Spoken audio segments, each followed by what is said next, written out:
Веќе 2 дена жителите на населбата Серава во Чаир се без струја. Од револт излегува и ја блокира улицата Пластичарска, бидејќи дефектот во мрежата не се санира.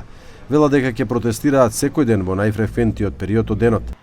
Për 3 orë rresht po qëndron e bllokuar rruga më e frekuentuar e Shkupit, e njohur si rruga e plastikave. Kjo për arsye se banorët kanë dalur të protestojnë dhe thonë se nuk do heqin dorë derisa të rregullojnë problemin me energjinë elektrike që sipas tyre tani e 48 orë janë pa rrymë dhe janë detyruar të evakuojnë pleqë dhe fëmijët nga shtëpitë e tyre. Стотици жители кои ја блокира улицата велат дека немаат намера да отстапат додека дефектот не се санира.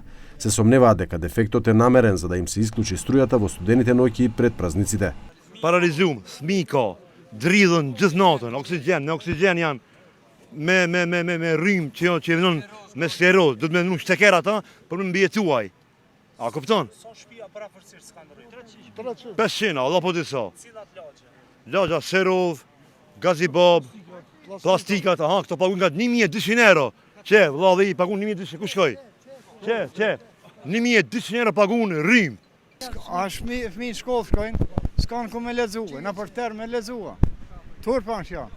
21 shekull mos me pas trujë. Sa banorë i ka çdo 300 shtëpi që i ka?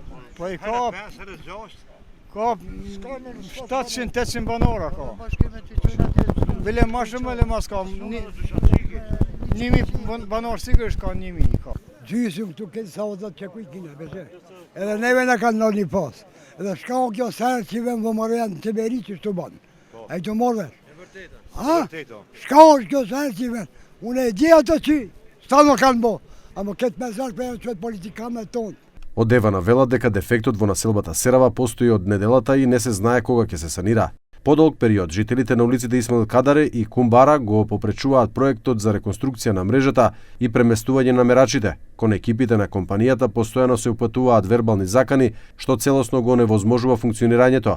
Од Девана додаваат дека додека екипите немаат пристап за реализација на проектот за реконструкција на нисконапонската мрежа, ќе биде невозможно да се санираат дефектите кои според нив ќе продолжат да се појавуваат како последица на пренатрупаност од илегални приклучоци. Според ТВН во овој период загубите надминуваат 70%, додека наплатата е 60% од потрошувачката на струја.